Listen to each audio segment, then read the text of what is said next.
Bangladesh is out of the T20 world cup. Pakistan வந்து பங்களாதேஷை வேணும்னு சப்போர்ட் பண்ணுறாங்க. இப்போ பாகிஸ்தான் வந்து நாங்கள் இந்தியாவில் விளையாட மாட்டோம், பாகிஸ்தான் விளையாடலைனாக்க Pakistan will be pan.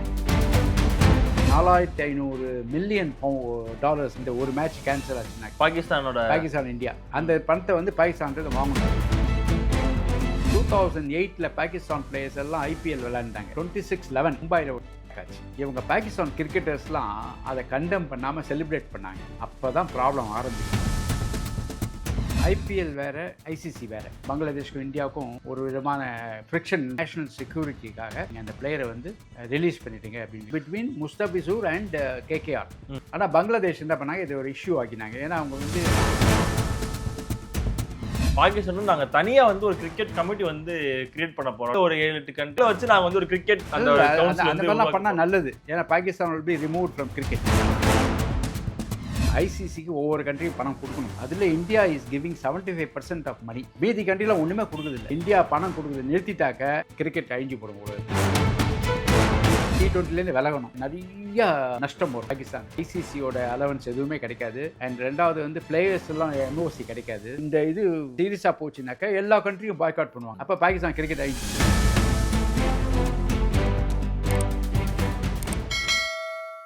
Arrows நேயர்களுக்கு வணக்கம். நான் உங்கள் அஜித். ஸோ இன்னைக்கு நம்ம கூட யார் இணைஞ்சிருக்குன்னு பார்த்தீங்கன்னா ஃபார்மர் ஸ்டேட் கிரிக்கெட்டர் டாக்டர் விவி கிரீஸ் சார் தான் இணைஞ்சிருக்காங்க. சார் வணக்கம் சார். வணக்கம் சார். ரொம்ப நாளைக்கு அப்புறம் ஆக்சுவலாக ஒரு T20 ஸ்குவாட் அறிவிக்கும் போது நம்ம ஒரு கலந்துரையாடல் வந்து பண்ணியிருந்தோம். இப்போ என்னன்னா மீண்டும் ஒரு சர்ச்சை கிளப்புற மாதிரி ஒரு செய்தி பாகிஸ்தான் அணிகிட்ட இருந்து. இது எங்கே ஆரம்பிச்சதுன்னா ஐபிஎல் வந்து முஸ்தபிசூர் ரஹ்மான் வந்து ஃபர்ஸ்ட் வந்து பங்கேற்க மாட்டார் அப்படின்றதுக்கு அந்த பேக்ரவுண்ட் தெரியணும், ரொம்ப முக்கியம். அதனால சார் என்ன ஆச்சு, இது எங்க இருந்து ஆரம்பிச்சது சார்? அது எப்படின்னாக்க ஐபிஎல் வேற, ஐசிசி வேற. ஐசிசி அவங்க வேர்ல்டு கிரிக்கெட் பாடி, அவங்க ரூல்ஸ் இது வச்சுருக்காங்க. ஐபிஎல் வந்து இந்த ஃப்ரான்ச்சைஸ்லாம் சேர்த்துல ஒரு ரூல் ஃபார்ம் பண்ணி அவங்க வச்சுருக்காங்க. ஆன் தட் பேசிஸில் இவங்க ஃபஸ்ட்டு வந்து முஸ்தபிசூரை எடுத்திருக்காங்க. ஆக்சுவலாக போன வருஷம்லாம் பங்களாதேஷ் பிளேயர்ஸ் யாரும் கிடையாது. எனக்கு அண்ட்ரெஸ்ட் இருந்தது. பங்களாதேஷ்க்கும் இந்தியாவுக்கும் ஒரு விதமான ஃப்ரிக்ஷன் இருந்தது. அதனால் பங்களாதேஷ் பிளேயர்ஸ் எடுக்கலை. பட் போன வருஷம் வந்து கேகேஆர் ஒரே ஒரு பிளேயர் மட்டும் எடுத்துருக்காங்க. இந்த என்டையர் இதில் ஒரே ஒரு பிளேயர் மட்டும் எடுத்துருக்காங்க. அவர் is a good player, good man Mustafizur, அதில் ஒன்றும் சந்தேகம் இல்லை. ஆனால் என்ன அவர் எடுத்த சமயத்தில் அங்கே பங்களாதேஷில் கம்யூனல் ப்ராப்ளம் ஒன்று வந்துருக்கு. அது வந்து இங்கே இருக்கிற ஹிந்துஸ்க்கு வந்து கொஞ்சம் வருத்தமாயிடுச்சு. அவங்க வந்து கல்கட்டாவில் எஸ்பெஷலி அவங்க வந்து ப்ரொட்டஸ்ட் பண்ணி பங்களாதேஷ் அகெயின்ஸ்டாக ஸ்லோகன்ஸ்லாம் பண்ண ஆரம்பிச்சிட்டாங்க. ஸோ இதுதான் பேக்ரவுண்ட். ஸோ அந்த மாதிரி பண்ணும்போது கல்கட்டாவில் பங்களாதேஷ் பிளேயர் விளையாடக்கூடாதுன்னு அவங்களாம் இது பண்ணாங்க. அதில் ஒரே ஒரு பிளேயர் தான் இருக்கார் அவர். ஸோ கேகேஆரில் இருக்கிறதுனால மெஜாரிட்டி மேட்சஸ் கேகேஆரில் தான் விளையாடி ஆகணும். தட் இஸ் கொல்கட்டாவில் தான் விளையாடி ஆகணும். அந்த பேசிஸில் வந்து ப்ராப்ளம் வரும்ன்ட்டு எதிர்பார்த்து நேஷ்னல் செக்யூரிட்டிக்காக பிசிசிஐ வந்து ரிக்வெஸ்ட் பண்ணிட்டாங்க. இந்த மாதிரி நீங்கள் அந்த பிளேயரை வந்து ரிலீஸ் பண்ணிட்டீங்க அப்படின்னு ரிக்வெஸ்ட் பண்ணாங்க. இது வந்து ஐபிஎல்லில் ரொம்ப சகஜம். ஒரு பிளேயரை வந்து ஃப்ரான்ச்சைஸ் எடுப்பாங்க, பாதியில் ரிலீஸ் பண்ணுவாங்க. இப்போ சிஎஸ்கே கூட சிங்கிள்ஸ் பிளேயர்ஸ் 2-3 பேர் எடுத்துகிட்டு, நான் சொல்கிறது ஒரு 5-8 வருஷம் முன்னாடி, அவங்கள விளையாட விடாமல் ரிலீஸ் பண்ணிட்டாங்க பாதியில். அதெல்லாம் நடக்கும். ஏன்னா பொலிட்டிக்கல் அண்ட்ரஸ்ட் வரும்போது, கலாட்டா வரும்போது மேட்ச் நடக்காமல் போயிடுமோன்னு ஒரு பயத்தில் அந்த மாதிரி பண்ணுவாங்க. பேமெண்ட்லாம் கொடுத்துருவாங்க, ஆனால் விளையாட விட மாட்டாங்க. இப்போ ஃபார் எக்ஸாம்பிள் சிஎஸ்கே பிளேயர்ஸ் வந்து சிங்கிள்ஸ் பிளேயர் 2 பேரும் ஹோட்டல்லே வச்சுருந்தாங்க, கிரவுண்டுக்கே அழிச்சிட்டு வரல. அந்த மாதிரிலாம் நடக்கும், வெரி காமன் இது. ஸோ அந்த பேசிஸில் வந்து இவங்க முஸ்தபிசூரை ரிலீஸ் பண்ணுறாங்க. It is between Mustafizur and KKR. அவர் வந்து பேமெண்ட் அவங்க கொடுப்பாங்க, ஆர் இது பண்ணுவாங்க, காம்பன்சேட் பண்ணுவாங்க, ஏதாவது பண்ணிவிடுவாங்க. இதுக்கும் ஐசிசிக்கும் சம்மந்தம் கிடையாது. ஆனால் பங்களாதேஷ் என்ன பண்ணாங்க, இது ஒரு இஷ்யூ ஆக்கினாங்க. ஏன்னா அவங்க வந்து ஆன்டி இண்டியன் கவர்மெண்ட் இப்போ இருக்கிறது. அவங்க வந்து என்னென்னா இந்தியாவுக்கு அகெயின்ஸ்டாக ஏதாவது ட்ரபிள் கொடுக்கணுன்ட்டு இந்த மாதிரி வந்து நாங்கள் இந்தியாவில் விளையாட மாட்டோம் அப்படின்னாங்க. அது லாஸ்ட் மினிட்ல இந்த மாதிரி சொன்னோன்னா எல்லா கண்ட்ரியும் இப்போ ஷிஃப்ட் பண்ணணும் ஸ்ரீலங்காவுக்கு. இப்போ பங்களாதேஷோட யார் விளையாடுறாங்களோ எல்லாரையும், அது நடக்காத காரியம். ரெண்டாவது வந்து ஐசிசி வந்து பிஃபோர் தி டோர்னமெண்ட் செக் பண்ணுறாங்க, இந்தியாவில் சுச்சுவேஷன் எப்படி இருக்குது, ப்ராப்ளம் இருக்கா அப்படின்னு அவங்க வந்து இன்டர்னல் இன்வெஸ்டிகேஷன் டிபார்ட்மெண்ட்டை வச்சு பண்ணுறாங்க. பண்ணி டிசைட் பண்ணி அவங்க வந்து ஓகே அப்படின்னு சர்டிஃபிகேட் கொடுத்துட்டு அதுக்கப்புறம் தான் அவங்க வந்து டோர்னமெண்ட்டை கண்டக்ட் பண்ணுறாங்க. ஸோ அந்த பேசிஸில் வந்து இந்தியா வந்து சேஃப் பிளேஸ்னு அவங்க டிசைட் பண்ணிட்டாங்க. ஸோ இவங்க திடீர்னு இந்தியா இஸ் நாட் சேஃப்னு சொன்னோடனே அவங்க ஒத்துக்க மாட்டேன்ட்டாங்க. So ICC said no, you have to play அப்படின்ட்டாங்க. இவங்க மாட்டேன்னு சொன்னோடனே ஆல்டர்னேட் கொடுத்தாங்க, நீங்கள் வரலன்னாக்கா உங்களை ரிமூவ் பண்ணிவிடுவோன்ட்டு. அவங்க அதுக்கும் பதில் சொல்ல சரின்ட்டு ரிமூவ் பண்ணிவிட்டு ஸ்காட்லாண்டை கொண்டு வந்துட்டாங்க. இதுதான் வந்து பங்களாதேஷோட problem. So Bangladesh is out of the T20 world cup. Agreed. ஆனால் பாகிஸ்தான் வந்து பங்களாதேஷை வேணும்னு சப்போர்ட் பண்ணுறாங்க. ஏன்னா அது ஓட்டு ஃபேஷனுக்காக வச்சுக்கோங்களேன், அந்த மாதிரி. ஸோ அந்த பேசிஸில் வந்து பாகிஸ்தான் வந்து திடீர்னு ஒரு கலைப்பு விடுறாங்க. ஒரு நட்பு நாடு ரீதியாக நட்பு நாடு, அவங்க ஒரு ஆன்டி இந்தியா அப்படி வச்சுக்கலாம். 2 பேரும் ஆன்டி இந்தியா அது மாதிரி. இப்போ பாகிஸ்தான் வந்து ஏற்கனவே அவங்க ரிக்வஸ்ட் பண்ணிட்டாங்க, நாங்கள் இந்தியாவில் விளையாட மாட்டோம். நல்லா நான் சொல்கிறது கவனிச்சுக்கோங்க. அதனால தான் ஸ்ரீலங்காவை இன்க்ளூட் பண்ணாங்க. எது வென்யூவா, இல்லைன்னா மொத்த T20 வேர்ல்ட் கப்பும் இந்தியாவிலே நடந்திருக்கும். ஸ்ரீலங்காவில் வந்து பாதி மேட்ச் போட்டதுக்கு காரணம் பாகிஸ்தான் வந்து இந்தியாவுக்கு வரமாட்டேன்ட்டாங்கன்னு சொல்லிட்டு. ஸோ ஈவன் இந்தியா கூட பாகிஸ்தானில் போய் விளையாடுது, ஸ்ரீலங்காவில் போய் விளையாடுது பாகிஸ்தானோட February 15th. அந்த அளவுக்கு ஐசிசி வந்து அலவன்ஸ் கொடுத்துருக்காங்க. ஏன்னா ஏற்கனவே இந்தியா வந்து பண்ணியிருக்காங்க, பாகிஸ்தானை விளையாட மாட்டேன்ட்டு துபாயில் விளையாடினாங்க அந்த பேசிஸை. ஸோ அது அலோவ் பண்ணாங்க, ஏன்னா அண்ட்ரெஸ்ட் இருந்தது. பட் இதில் என்ன ப்ராப்ளம்னாக்க, இவங்களுக்கு இந்த பங்களாதேஷை சப்போர்ட் பண்ணும்போது இவங்க வந்து 2 ஆப்ஷன். ஒன்று வந்து T20லேருந்து விலகணும். அந்த ஆப்ஷன் வந்து பண்ணாக்க நிறைய நஷ்டம் வரும் பாகிஸ்தானுக்கு. அதாவது பயங்கர சாங்ஷன் வரும், எக்கச்சக்க இது மணி பேமெண்ட் பண்ண வேண்டி வரும். அப்புறம் ஐசிசியோட அலவன்ஸ் எதுவுமே கிடைக்காது. அப்புறம் கான்ட்ராக்ட் எல்லாம் ரத்தாயிடும். அண்ட் 2வது வந்து பிளேயர்ஸ் எல்லாம் NOC கிடைக்காது. ஸோ பாகிஸ்தான் லீகில் போய் யாரும் விளையாட முடியாது, பாகிஸ்தான் பிளேயர்ஸ் வெளியே போய் விளையாட முடியாது. இந்த மாதிரிலாம் நிறையா இருக்கும். ஸோ இதனால் பயந்து என்ன பண்ணாங்க, அவங்க வந்து நான் வந்து வேர்ல்ட் கப்பில் பார்ட்டிசிபேட் பண்ணுறேன், ஆனால் இந்தியாவோட விளையாட மாட்டேன் அப்படின்றாங்க. இது வந்து நொண்டி குதிரை சறுக்குது சாக்கும்பாங்க அந்த மாதிரி தான். ஏன்னா இந்தியாவோட நீ விளையாடாமல் இருக்குது என்ன காரணம், ஒரு காரணம் சொல்லு. அந்த காரணம் எடுபடாது எந்த காரணம் சொன்னாலும். அதனால் அவங்க வந்து இப்போ அடி வாங்க போகிறாங்க. இந்தியாவோட விளையாட மாட்டேன்னாக்கா இது பர்சனலாக வந்து செலக்டிவ் ப்ராப்ளம் ஆயிடுது. அது வந்து நிச்சயமாக வந்து பாகிஸ்தானுக்கு அகேன்ஸ்டாக போக போகுது. ஏன்னா இப்போ அது வந்து ஒரு குரூப் டீம், ஆக்சுவலாக இப்போ குரூப்பாக இருக்காங்க. 2வது வந்து பார்த்தீங்கன்னா இல்லை, 2வது அந்த மாதிரி ஒரு ஃபோர்ஃபீட் பண்ணாக்க ஐசிசிக்கு பெரிய ப்ராப்ளம் ஆகிடும். நாளைக்கு திடீர்னு ஆப்கானிஸ்தான் வந்து பாகிஸ்தானோட எனக்கு பிடிக்காது, நான் விளையாட மாட்டேன்ருவாங்க. ஆர் இங்கிலாந்து வந்து ஜிம்பாபோட விளையாட மாட்டேன்பாங்க. இந்த மாதிரி ஏதாவது ஒன்று சொல்லிட்டு இருப்பாங்க. அதனால் இது வந்து கண்டிப்பாக நிறுத்தி ஆகணும். அந்த பேசிஸில் வந்து இவங்க வந்து பாகிஸ்தானுக்கு வார்னிங் கொடுத்துட்டாங்க. இப்போ பாகிஸ்தான் வந்து இந்தியாவோட ஆனால் விளையாடுவாங்கன்னு நினைக்கிறேன் லாஸ்ட் மினிட்ல. ஏன்னா இவங்க சும்மா ஒரு மிரட்டுறாங்க. பாகிஸ்தான் விளையாடலைனாக்க Pakistan will be banned. Sir அப்படி பார்த்தா பாகிஸ்தானுக்கு நிறைய விதிமுறைகள் வந்து இப்போ தொடர்ந்து விதிக்கப்பட்டிருக்கு சார். ஒருவேளை நீங்கள் விளையாடலைன்னா ஐசிசி டோர்னமெண்ட் நடத்தக்கூடாது, உங்களோட வரியிலேருந்து உங்களோட வருமானத்துலேருந்து இவ்வளோ பயங்கர நஷ்டம் வரும்.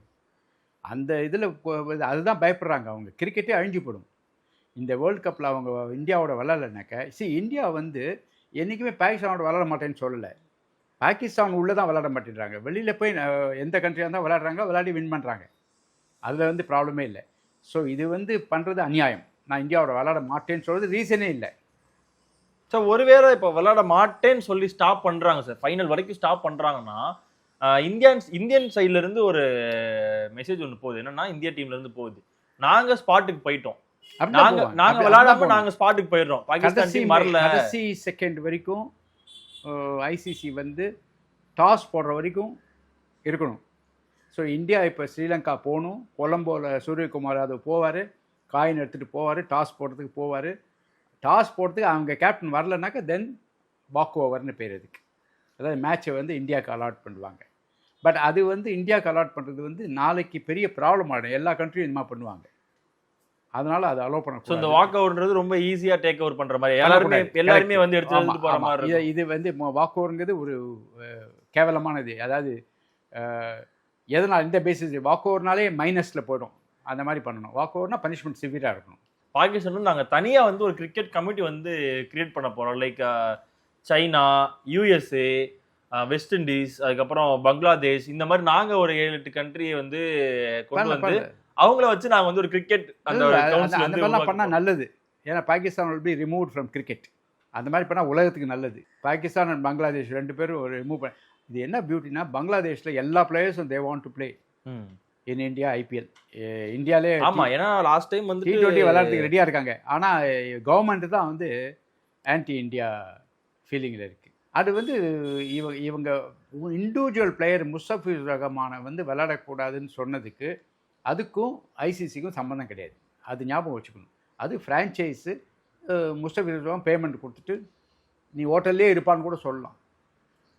முஸ்தபிசுர் ஒன்றும் பண்ண முடியாது. மேபி அதர் ஸ்டேட்லயோ இல்ல சென்னையில இல்ல அந்த மாதிரி இடத்துல விளையாட வச்சிருக்கலாம் சார். விளையாட வச்சிருக்கலாம். நான் என்ன சொல்றேன்னா கரெக்ட். நீங்கள் கேகேஆரில் தான் கல்கட்டாவில் தான் விளையாடக்கூடாது, மற்ற ஸ்டேட்டில் விளையாடிருக்கலாம். இருந்தாலும் அது அன்னெசரி ப்ராப்ளம் கிரியேட் பண்ணுன்னு சொல்லிட்டு இவங்க வந்து அவனுக்கு ரிலீஸ் பண்ணி விட்டாங்க. பேமெண்ட்டை பற்றி ஒன்றும் பேசலை. பேமெண்ட்லாம் கொடுத்துருவாங்க. அதை வந்து ஏன்னா ப்ராமிஸ் பண்ண பேமெண்ட்டை கொடுத்துருவாங்க ஆப்ஷனில். அது ஒன்றும் ப்ராப்ளம் இருக்காது சார். அப்படி இருக்கும்போது இப்போ பாகிஸ்தானோட இந்த ஒரு முடிவுன்றது இந்தியாவுக்கு சாதகமாக தானே அமையும். எப்படி பார்த்தாலும் இப்போ ஒரு 2 பாயிண்ட் இந்தியா கிடைக்குதுன்னா ஆட்டோமேட்டிக்காக மிச்சம் இருக்க டீம் எல்லாமே புல் பண்ணிட்டு அப்படி இல்லை. நெட் ரன் ரேட் அடி வாங்கும். மேட்சே விளையாட நெட் ரன் ரேட் வந்து 0ல தான். பட் இருந்தாலும் இது பாகிஸ்தானுக்கு ஒரு பாடம் கற்பிக்கணும். கண்டிப்பாக பாகிஸ்தானை வந்து பனிஷ் பண்ணிவிட்டு இனிமேல் இந்த மாதிரி பண்ணாத இது மறக்கக்கூடாது. அந்த அளவுக்கு பனிஷ்மெண்ட் கொடுக்கணும். சார் நீங்கள் இவ்வளோ நாள் கிரிக்கெட் ஃபீல்டில் இருக்கீங்க சார். இந்த பாகிஸ்தானோட கிரிக்கெட் அந்த ஒரு பாகிஸ்தான் என்ன ப்ராப்ளம்னாக்க ஸ்டார்டிங்ல இருந்ததுக்கும் இப்போ ஆமாம் பாகிஸ்தான் என்ன ப்ராப்ளம்னாக்க இதெல்லாம் வந்து நீங்கள் பார்த்துருக்கலாம். அந்த காலத்துலேருந்தே ஆன்டி இந்தியா ஃபீலிங் இருக்குது அவங்களுக்கு. அந்த 2008 பாகிஸ்தான் பிளேயர்ஸ் எல்லாம் ஐபிஎல் விளையாண்டாங்க. அப்போ இன்ஃபேக்ட் கிட்டத்தட்ட ஒரு 10 பேர் விளையாண்டாங்க. ஆமாம் ஐபிஎல்ல. அந்த டிசம்பர் 26 நவம்பர் 26 வந்து இந்த மும்பையில் ஒரு ஆச்சு. பாகிஸ்தான் பண்ணாங்க. இவங்க பாகிஸ்தான் கிரிக்கெட்டர்ஸ்லாம் அதை கண்டெம் பண்ணாமல் செலிப்ரேட் பண்ணாங்க. அப்போ தான் ப்ராப்ளம் ஆரம்பிச்சுது. உடனே என்ன பண்ணாங்க, ஆக்சுவலாக இது அன்அஃபிஷியல் நியூஸு. சீனியர் இந்தியன் கிரிக்கெட்டர்ஸ்லாம் ஒன்றா சேர்ந்து கங்குலி, சௌரவ், அப்புறம் தெண்டுல்கர், கும்ப்ளே எல்லோரும் ஒன்றா சேர்ந்து இந்த மாதிரி பாகிஸ்தானை வந்து நம்ம விளையாடக்கூடாது இனிமேல் பாகிஸ்தான் பிளேயர்ஸ் அப்படின்னு சொல்லிட்டு ஃப்ரான்ச்சைஸை ரிக்வெஸ்ட் பண்ணி ஃப்ரான்ச்சைஸ் பிசிசியை ரிக்வெஸ்ட் பண்ணி பாகிஸ்தான் பிளேயர்ஸை ஆக்ஷனில் எடுக்கவே இல்லை. அதுக்கப்புறம் பாகிஸ்தான் வந்து ஒரு பிளேயர் கிடையாது ஐபிஎல்லில்.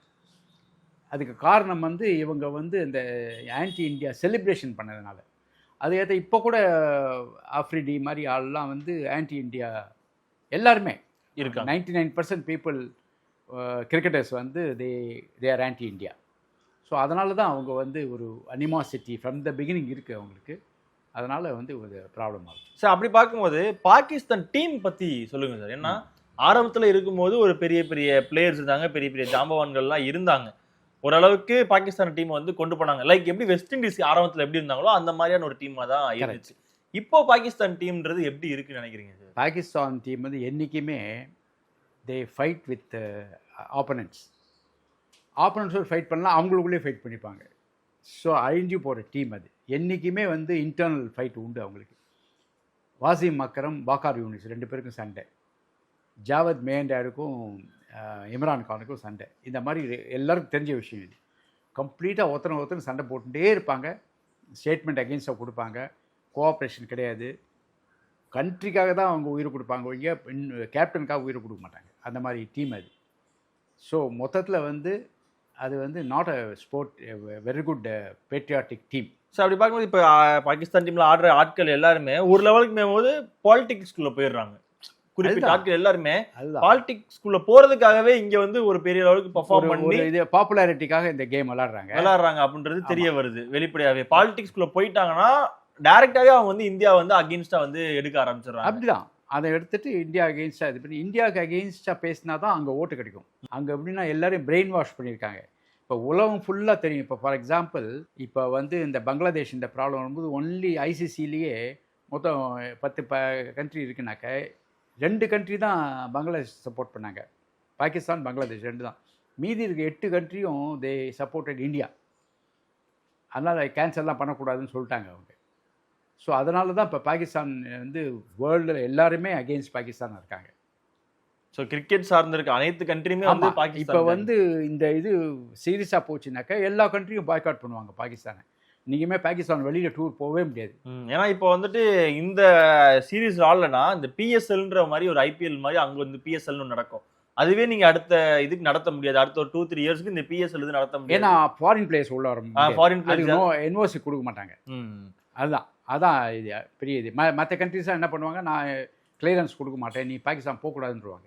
அப்போ பாகிஸ்தான் கிரிக்கெட் அழிஞ்சு போயிடும். ஸோ மொத்தமாகவே பாகிஸ்தான் கிரிக்கெட்ன்றது இந்த ஒரு மேபி இப்போ ஆனால் எனக்கு என்ன ஃபீலிங் என்னன்னாக்கா, இவங்க லாஸ்ட் மினிட்ல விளையாட வந்துருவாங்கன்னு தோணும். ஸோ ஒரு மாதிரி அப்படியே சூரியகுமார் டாஸ் போடும்போது வந்து நிற்பாங்கன்னு தோணுது. ஏன்னா இதெல்லாம் சும்மா ஒரு மிரட்டல். ஒரு பக்கம் பாகிஸ்தான் இருந்தாலும் நம்ம ஆல்ரெடி வந்து பேசியிருந்தோம் sir, T20 world cup Indian டீமோட செலெக்ஷன் பற்றி பேசும்போது எதுக்காக இஷான் கிஷன்ற நம்ம ஒரு கேள்வி கேட்டிருந்தோம். ஆனால் இப்போ வந்து பார்த்தோம்னா இந்தியா வர்சஸ் நியூசிலாண்டில் சந்து சாம்சனோட இஷான் கிஷன் கூட பெட்டராக இருந்திருக்காருப்பா, அவரை கூட அவர் டீம் எடுங்க அப்படின்ற மாதிரியான ஒரு பர்ஃபார்மன்ஸ் இருக்கு. ஸோ இப்போ இருக்க டீம் பார்க்கும்போது அது எப்படி இருக்குன்னு நினைக்கிறீங்க சார், இந்த நியூசிலாந்து மேட்சுக்கு அப்புறம், நியூசிலாந்து சீரீஸ்க்கு அப்புறம்? இல்லை, இப்போ இந்தியன் டீம் வந்து ரொம்ப டாப்பில் இருக்குது, எல்லோரும் ஃபார்மில் வந்துட்டாங்க, நிஜமாகவே வந்து செட் ஆயிடுச்சு. அதுவும் இந்த ஃபைனல் 11 விளாட்னாங்க இல்லையா, அதில் 10 பேர் டெஃபினட்டு, அதுதான் பெஸ்ட் 11. அதில் 11 வந்து சஞ்சு சாம்சனுக்கு பதிலாக டெலக் வருமா உள்ள ஒருவர். ஸோ இதுதான் பெஸ்ட் 11 பாசிபிள். அதனால் அது சந்தேகமே இல்லை. And Suryakumar is a good captain, நல்லா அட்ஜஸ்ட் பண்ணிவிட்டு getting best out of players. So அந்த மாதிரி கேப்டன் ஆகும். ஸோ அதனால் இந்தியா வின் பண்ணுறதுக்கு நல்ல சான்ஸ், வேர்ல்டு கப் வின் பண்ணுறதுக்கு. ஸோ திருப்பியும் இந்தியாவோட மேலே வந்துட்டு ஒரு பார்வை விழும் அப்போ இந்த வருஷமும். ஆனால் T20 வந்து ஒன்றும் சொல்ல முடியாது, ஒரு ஓவர் கேன் சேஞ்ச். ஒன்று. ரெண்டாவது, I am not happy with semi-finals and finals. ஏன்னா அது நாக் அவுட் ஆகிடுது. இப்போ இனிஷியலாக லீக் விளையாடுறாங்க, அப்புறம் சூப்பர் 8ம் அதுவும் லீக் மாதிரி இருக்குது. ஏன்னா ஒருத்தனோட விளையாடி பாயிண்ட்ஸ். ஆமாம். ஆனால் செமிஃபைனல்ஸ் ஃபைனல்ஸ் என்னென்னா ஒரே மேட்ச், அது தப்பு. ஏன்னா லைக் இது வந்து ரோஹித் சர்மா ஒரு தடவை சொல்லியிருப்பாரு நினைக்கிறேன், நாங்கள் டாப் 2ல இருக்கோம், 3 and 4ல இருக்க 2 பேருமே டாப் 1 and 2 ஜெயிச்சுட்டு டேரக்டா ஃபைனல் போயிட்டா, அப்ப டாப் 2ல இருக்க எங்களுக்கு என்ன அந்த இடத்துல வந்துட்டு அது ஒண்ணு. நான் என்ன சொல்றேன்னாக்கா, இல்ல அப்படி கூட நீங்க வந்து நாக் அவுட்டா வச்சுனா கூட பெஸ்ட் ஆஃப் 3ன்னு வைக்கணும். அதாவது இப்ப செமிஃபைனல்ஸ் ரெண்டு செமிஃபைனல் வைக்கணும், லைக் IPL மாதிரி குவாலிஃபயர் 1 குவாலிஃபயர் 2. இல்ல நான் சொல்றது ஒரே டீமோட செமிஃபைனல்ஸ் 2 தடவை விளையாடணும். ஃபர்ஸ்ட் லெக் செகண்ட் லெக்னு சொல்லுவாங்க. அப்படி பண்ணாக்கா என்ன ஆகும், ஒரு நாள் பேட் லக் இருந்தால் கூட அடுத்த நாள் வின் பண்ணிடலாம். இப்போ புரியுதா நான் சொல்கிறது? அதாவது ஒரு பேட் டே அப்படின்னு இது இல்லாமல் ஒரு இப்போ ஃபைனல்ஸில் ஒரு நாள் இப்போ இந்தியா வர்சஸ் ஆஸ்திரேலியா நடந்தது அகமதாபாத்தில். இந்தியா வந்து எல்லா மேட்சும் வின் பண்ணிட்டு வந்தாங்க. நான் சொல்கிறது ODI வேர்ல்டு கப். அப்போ லாஸ்ட் ஒரு மேட்ச் ஒரு சின்ன மிஸ்டேக்னால போயிடுச்சு. அதனால் இந்தியா வந்து லாஸ்ட் கப். அது இருக்கக்கூடாது, பெஸ்ட் ஆஃப் 3 விளையாடணும். அதாவது 3 மேட்ச்சில் விளையாடி 2 மேட்ச் யார் வின் பண்ணுறாங்களோ அவங்க வந்து. பணம் அப்படின்றது இந்த கிரிக்கெட்டுக்கு வந்து ரொம்ப ஒரு முக்கியத்துவம் வாய்ந்த ஒன்று. அதாவது பிளேயர்ஸ்க்காக இருக்கட்டும், பிளேயர்ஸ் போக வர டிராவல் அலவன்ஸ் வந்து எல்லாத்தையும் வந்து பார்த்துக்கின்றப்போ, இப்போ இந்தியாவோ ஆஸ்திரேலியாவோ இங்கிலாந்துக்கோ சவுத் ஆஃப்ரிக்கோ கிடைக்கிற ஒரு சலுகைன்றது ஆப்கானிஸ்தானுக்கோ பாகிஸ்தானுக்கோ பங்களாதேஷ்க்கோ லைக் வெஸ்ட் இண்டீஸ் கூட இப்போ சமீபத்தில் வந்து கிடைக்கிறது இல்லை. ரொம்ப அவரோட ஓன் மணியை போட்டு தான் ஆப்கானிஸ்தான் வந்து இப்போ வரைக்கும் வந்துட்டு இருக்காங்கன்ற மாதிரிலாம் நிறைய விஷயங்கள். இல்லை கம்ப்ளீட் ICC தான் ஃபைனான்ஸ் பண்ணுறது. இப்போ எப்படின்னா 2 விஷயம் இருக்குது. ஒன்று வந்து ICCக்கு ஒவ்வொரு கண்ட்ரியும் பணம் கொடுக்கணும். அதில் India is giving 75% of money India தான் கொடுக்குது. ஏன்னா வர கலெக்ஷனில் அவங்களுக்கு ஒரு பர்சன்டேஜ் அப்படி ICCக்கு இது பண்ணுறாங்க. 75% இந்தியா கொடுக்குதுனாக்கா ஆஸ்திரேலியா அண்ட் இங்கிலாந்து ஓரளவு தான் 10% தான் கொடுக்குது. மீதி கண்ட்ரிலாம் ஒன்றுமே கொடுக்குதில்ல. வெஸ்ட் இண்டீஸ் ஒரு பைசா கொடுக்குதில்ல ICCக்கு. ICC தான் வெஸ்ட் இண்டீஸ் கொடுக்குறாங்க, கொடுத்து டெவலப் பண்ணுறாங்க கிரிக்கெட். அதே மாதிரி ICC ஹாங்காங் கொடுக்குறாங்க, அந்த மாதிரி வீக் கண்ட்ரீஸ்லாம் கொடுக்குறாங்க. இப்போ உகாண்டா கொடுத்துருக்காங்க, கிரிக்கெட் டெவலப் பண்ணுறாங்க ICC. மற்றபடி வந்து மொத்த பணமும் வேர்ல்டு கிரிக்கெட்டில் முக்கால்வாசி பணம் வந்து இந்தியா தான் கொடுக்குது. இந்தியா பணம் கொடுக்குது நிறுத்திட்டாக்க கிரிக்கெட் அழிஞ்சு போடும் உலகத்தில். ஓ அப்படியா சார்? ஆமாம், இன்னி ஸ்டேஜில் அழிஞ்சு போடும். கண்டுபிடிச்சது மட்டும்தான் இப்போ இங்கிலாந்து கிரிக்கெட்டை. ஆனால் வளர்த்துட்டு இருக்கிறது ஃபுல்லாமே இந்தியா தான். இப்போ இன்னி டேட்டில் இந்தியா தான். ஏன்னா இந்தியாவில் வந்து இந்த டிவி ரைட்ஸ் ஒன்று இருக்குது, அதுவே ICC பண்ணது. இப்போ ஃபார் எக்ஸாம்பிள் $4,500 மில்லியன் இந்த ஒரு மேட்ச் கேன்சல் ஆச்சுனாக்க பாகிஸ்தான் இந்தியா அவ்வளோ நஷ்டமாகுமா ICCக்கு? அந்த பணத்தை வந்து பாகிஸ்தான் வாங்கணும் அவங்க. நான் சொல்றது புரியுதா? அந்த மாதிரி ஒரு சிச்சுவேஷன். டிவி காஸ்ட்ல இருந்து அட்வர்டைஸ்மெண்ட்ல இருந்து எல்லாமே $4,500 மில்லியன் அப்படின்னா $450 கோடி. அது கம்ஸ் டு அபவுட் நிறையா போகுது. 4,000 கோடி வருது. அவ்வளோ பணம் நஷ்டமாகுது. ஸோ அதனால் இதை அலோவ் பண்ணக்கூடாது. மொத்தத்தில் வந்து பாகிஸ்தான் வந்து வீண் பிடிவாதம் பிடிக்கிறது. எனக்கு என்னமோ அவங்க வந்து லாஸ்ட் மினிட்ல பயந்து உள்ளே வந்துடுவாங்கன்னு தோன்றுறது. பட் அப்படி வரலன்னா பாகிஸ்தான் கிரிக்கெட் அழிஞ்சுது. மொத்தமாகவே பாகிஸ்தான் வந்து டவுன் ஆயிடுச்சு. கண்டிப்பாக. Thank you sir. Thank you so much.